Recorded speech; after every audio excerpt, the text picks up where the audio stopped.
Bonjour à tous et bienvenue dans cette nouvelle analyse de combat de la chaîne. Aujourd'hui on va parler de la série Netflix The Witcher et plus particulièrement du combat entre Geralt et Renfri.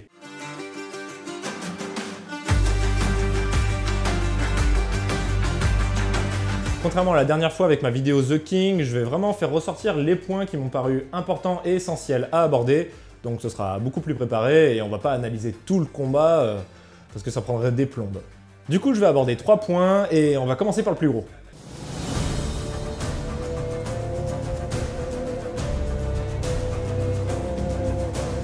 Et oui, c'est le gros point compliqué dans ce combat, la distance entre les deux adversaires. Elle est beaucoup trop faible. Ils sont presque aussi proches l'un de l'autre que quand ils se pécho dans la forêt 30 minutes avant. Dans un cas d'un combat sans armure, sans protection, c'est complètement stupide. Même pour des combattants qui sont absolument sûrs de ce qu'ils font et de leurs capacités. Du coup, sortez une feuille et un stylo et je vais vous faire un petit cours très rapide sur la distance de combat en escrime. Déjà, lors d'un combat, on peut faire ressortir 3 distances qui sont assez différentes. La première, c'est la distance de sécurité. C'est tout simplement la distance à laquelle un adversaire ne peut pas vous toucher en un temps d'escrime, c'est-à-dire en un mouvement. En général, cette distance, on l'adopte quand on est en situation d'attente ou qu'on est en train d'intellectualiser ce qu'on va faire. Et comme vous pouvez le voir, cette distance, elle est assez grande. Ensuite, on a la distance de frappe. C'est tout simplement la distance à laquelle vous pouvez toucher votre adversaire en un temps d'escrime. Étant donné que je suis grand, comme Henri Cavill d'ailleurs, mais bon, avec 30 kg de muscles en moins, j'ai une assez grande distance de frappe, donc je ne suis pas obligé de énormément me rapprocher de mon adversaire pour pouvoir être dangereux. Et là, le premier souci qu'on a, c'est que Geralt, à aucun moment du combat, il va exploiter son avantage par rapport à Renfri, qui a une distance de frappe plus courte, et en plus de ça, qui a une épée plus courte aussi, donc vraiment... il a un avantage là-dessus. Il est toujours 30 fois trop près de Renfri, alors vous allez me dire, c'est parce qu'elle se rapproche. Mais dans ce cas-là, il faut reculer. Mais non, il reste toujours à une distance qui avantage beaucoup plus Renfri que lui. Et pour un maître bretteur, ça la fout mal. Alors je dis pas qu'à des moments c'est bien d'être proche de son adversaire, mais on va y revenir après. La troisième distance, c'est la distance de danger, et c'est un petit peu l'inverse de la distance de frappe, c'est la distance à laquelle votre adversaire peut vous toucher. Donc votre distance de danger est égale à la distance de frappe de votre adversaire. Mais dans le cas de ce combat, du coup, Geralt a une plus grande distance de frappe que sa distance de danger, et il ne l'exploite pas du tout comme je vous l'ai dit juste avant. Du coup, comme je l'ai dit, et ce que vous allez certainement me dire, c'est que Renfri se rapproche de Geralt pour justement casser cette distance-là et avoir un avantage. Donc du coup, c'est plutôt bien de sa part. Alors oui, sauf que pendant la moitié du combat, c'est Geralt aussi qui se rapproche de Renfri et casse la distance. Alors vous allez me dire, c'est peut-être plus pour la maîtriser et la désarmer parce qu'il n'a pas envie de la tuer, mais c'est un petit peu tiré par les cheveux selon moi. Bon, comme je l'ai dit, il y a bien évidemment des situations où c'est très avantageux et très malin de casser la distance. Par exemple, lorsqu'on veut rentrer en lutte pour désarmer un adversaire, ou aussi pendant le combat armuré où on craint beaucoup moins de choses, donc on peut se permettre de se rapprocher.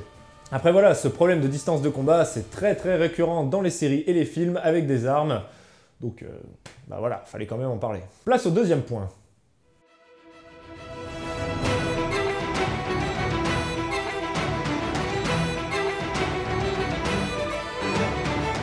Alors ça, c'est une plaie qu'on retrouve beaucoup dans les films et les séries, mais pour le coup, dans The Witcher, ils en font pas mal. Ça là, ça, ça sert absolument à rien à part se faire éclater les vertèbres par son adversaire. Tourner sur soi-même ne donne absolument pas plus de vitesse ou de force à son arme. Ça vous ralentit et vous perdez de vue votre adversaire pendant des microsecondes qui peuvent vous être très fatales.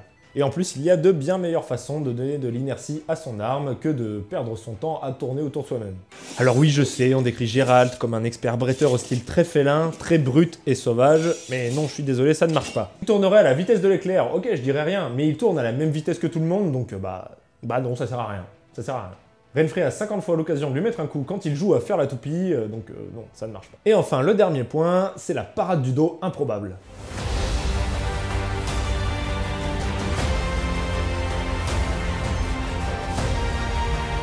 Donc là, je m'arrête vraiment sur un détail du combat parce que c'est juste un geste. Le moment où Geralt fait sa fameuse parade dans le dos ultra stylée. Certes, ça a de la gueule, mais ça fonctionne pas super bien dans la réalité. Alors oui, des parades dans le dos, ça existe, hein. Moi-même j'en fais énormément pendant mes combats, mais je le fais pas du tout comme ça. Le souci en tenant son épée comme ça, c'est qu'on n'a aucune force pour maintenir une parade efficace. Et surtout, aucun moyen de riposter efficacement.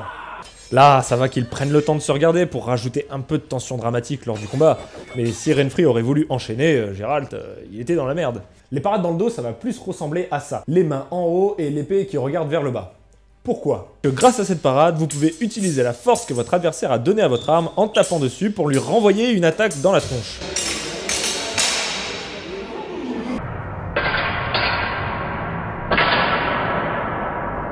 Donc voilà, c'était les 3 points que je voulais faire ressortir du combat Geralt versus Redfree. Je pense que c'était beaucoup plus constructif que de faire une analyse complète du combat.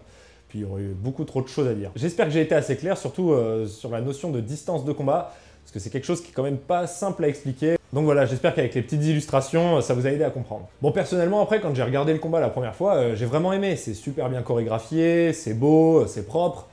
Mais voilà, après, martialement, ça va pas. Bon voilà, j'espère que cette petite vidéo vous aura plu. N'hésitez pas à me rejoindre sur mes différents réseaux sociaux et à aussi faire un petit tour sur mon Utip, hein, pourquoi pas. Et en attendant, je vous dis à la prochaine pour de nouvelles vidéos.